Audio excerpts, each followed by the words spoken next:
What is up, guys? It's the Sound Alchemist, and I'm here with Gershwan. And today, for the greater. This is a video series where we answer the questions left by you, the viewer. If you have a question for us, comment down below. Put a question in front of your question because we get to those questions first. That is what Nick Stansberry did. He asks, "It's been 10,000 years. How has Chaos not lost all of its armies to attrition? The Imperium of Man is constantly recruiting general military and space marines. How can the forces of Chaos keep up?" It is a very good question, and it's one that you kind of have to look underneath to uncover the secrets. First and foremost, Chaos embodies a vast variety of soldiers, fighters. You have Chaos Space Marines, the Chaos Demons, the Dark Mechanicus, and so much more, such as Chaotic Beastmen, cultists, that kind of thing. Mm-hmm. So you got to think that it's not just Chaos Space Marines when you think of Chaos. However, Chaos Space Marines do have ways to replenish, such as... So we've talked about this in the past. So they have the ability to corrupt Space Marine chapters because a lot of the successor chapters that have unknown foundings usually tend to come from Traitor Primarch gene seed, so they know how to twist them to come to them. They could also just steal gene seed and then create their own people like the Thousand Sons, or chapters like the Thousand Sons can actually look for really powerful psychers and then bring them to the planet of the sorcerers, mm-hmm. and breed them that way. And also just Chaos Space Marines are extremely resilient. Yeah. Nurgle Space Marines, so the Plague Marines, don't really die. They can't unless you completely destroy them. And something that, because everybody's talking about Eisenhorn right now, mm-hmm. something that has happened or that you see within that storyline, I think it's the Xenos book, is that one Chaos Space Marine, or it ended up being 3 Chaos Space Marines, but one Chaos Space Marine led an entire traitor militia of Imperial Guardsmen. So when they do fight, it's not like a Space Marine chapter versus a traitor warband. It's usually a Space Marine chapter trying to kill this one Chaos Space Marine that has an entire legion of traitors and, like you said, demons. Mm-hmm. And don't underestimate the demon thing, because demons can be used crazy. The best example is on the tabletop when you played your what are they called? Horrors? Yeah, the Zeech horrors. When you kill a pink horror, 2 blue horrors take its spot.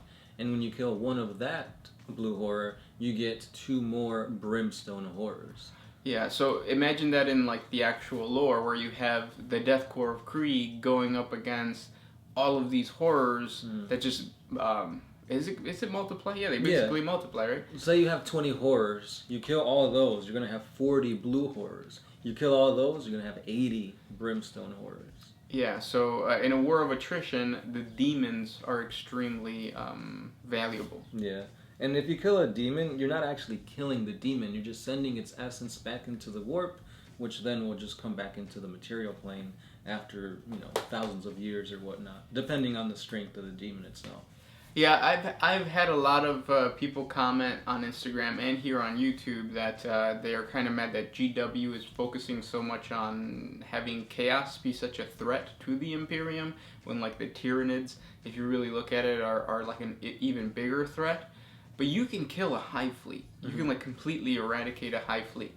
You cannot do that with the Chaos Gods or the Chaos Demons. Right. You could stop an incursion, but it's not going to get rid of the god. No, because when you kill it, you're essentially killing a piece of that god's power, but it's going back into the warp. And unless you kill the god itself, you're not going to be able to forever take down the demons of that god. Yeah. So while it's frustrating that GW is focusing so much on Chaos things, because Chaos is basically just the Imperium with spiky bits, the lore kind of sets it up so that Chaos is very powerful.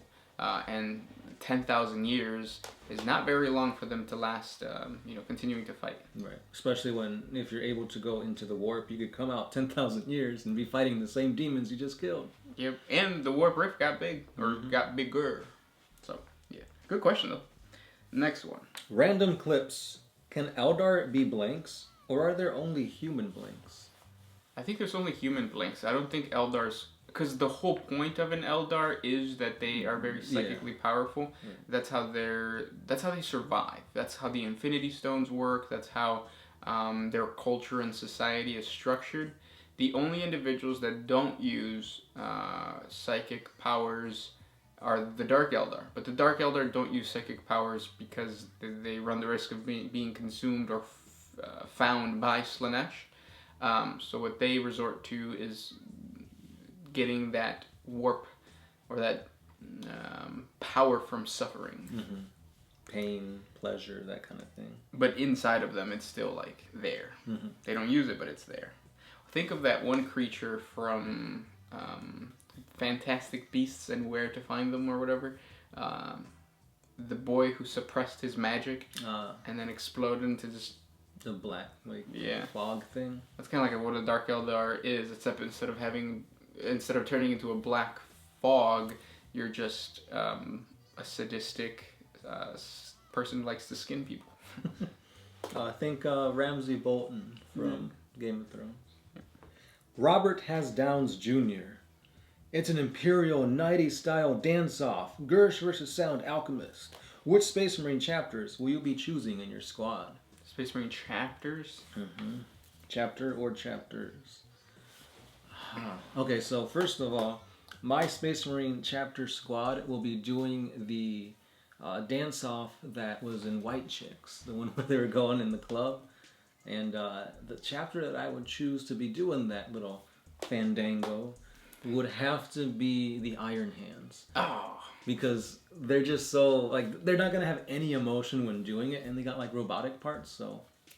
That's what I wanted to do. I wanted the Iron Hands to do the worm? Robot. Oh, the robot? Yeah, I can't do the worm. Yeah, that's a good one. What Space Marine chapter would be good at juking? Because that's what I think they would just be a juke train. Yeah. The Emperor's Children. There you go. The Emperor's Children. 30K. It's going to be just like a middle school. Yeah. Children juking. Next question comes from Gideon Kreider. Why did they have to burn my boy Horus's soul? I miss him. P.S. I wish he succeeds in killing the Emperor. He doesn't. Spoiler alert. But yeah, Horus's soul was completely destroyed because the Emperor feared that his favorite son would be just a plaything for the gods of chaos forever. Mm-hmm. So to save him from being forever corrupted in the maw of chaos, he had to kill him indefinitely.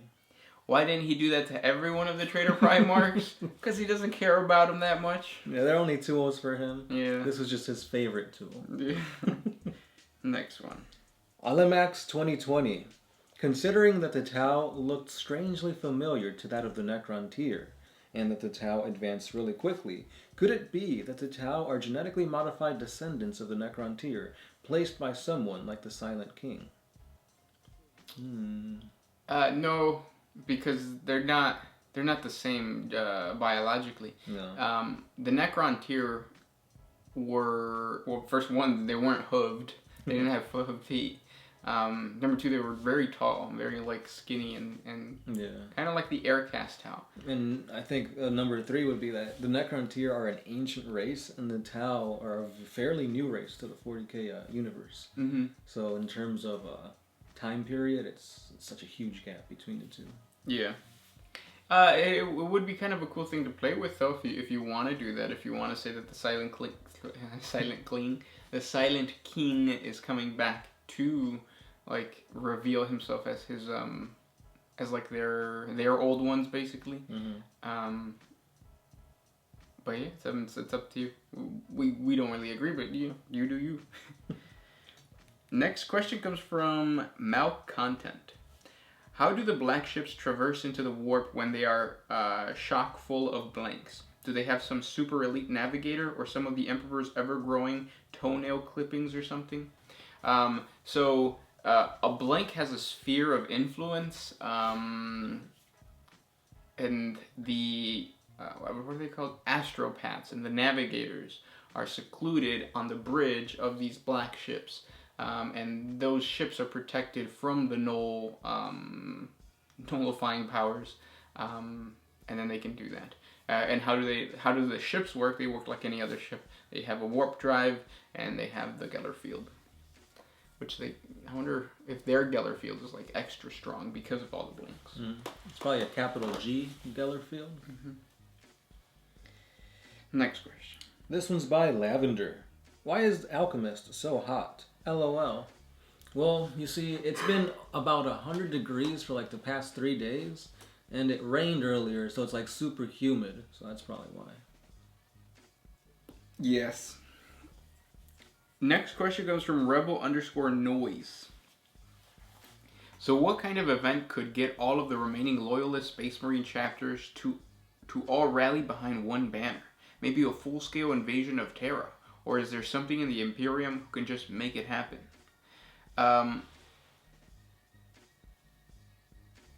So an assault on Terra would be a pretty good way to rally people. But at the same time, like if something's already about to assault Terra, you're screwed because there's like so many defenses before that. Yeah. With Gilliman coming back and Magnus trying to assault Terra, you saw a huge amount of chapters rallying. But kind of like you said, by the time they were actually on the moon, Space Wolves couldn't do anything. Space Wolves are all the way in Fenris. The chapters that are near that center of that problem can actually do something about it, or rally behind Gilliman in this case. Right. So yeah, distance it plays a big part in why the chapters don't really rally. Pineapple asks, how would the benders from Avatar: The Last Airbender fare in the 40K universe? I was thinking that maybe the earth and water would do the best because of metal bending and blood bending. I feel like, I mean, yeah, there's be uses for them, but at the end of the day, like, I feel like warp powers just kind of beat anything they can do. Because there's that one, like in the Legend of Korra, there's that one, I think she was like a firebender or something like that, that could cause explosions with her mind. And that's similar to like what people with warp powers can do. And like she was doing really well against all the other benders. So yeah, I mean, yeah, there'll be a threat, just not as big as I think you would think. Right, because Legend of Korra and The Last Airbender are set in a time where guns aren't so easily available. Right. Whereas here now they have like bolters. Yeah. Try controlling, because with a bolter you'd have to control not only metal or whatever the bolter's made out of, and you'd have to control fire. Right. And it's like if you try blocking that with like a rock, it'll go through it. Yeah, if you could use water bending and make ice, it'll go through it. Yeah. And then last question I have from Lord Harkon. How do the other Warhammer 40K factions, such as the Eldar, perceive the Emperor of Mankind? We've talked about this before. We did a video last week, but basically, no other race worships the Emperor. They know that he's around, but they don't worship him. Right. And those are the questions for today. If you guys have more questions for us, comment down below. If we didn't get to your question, just ask again, and we'll try to answer it for you guys. Thank you guys so much for everything that you do. And I mean, just watching, but I'll watching, commenting, liking, sharing the videos, all that fun jazz. Exactly. With that said, we'll talk to you tomorrow. This is the Sound Alchemist, Gershwan, and I'm back tomorrow with this guy. Yeah.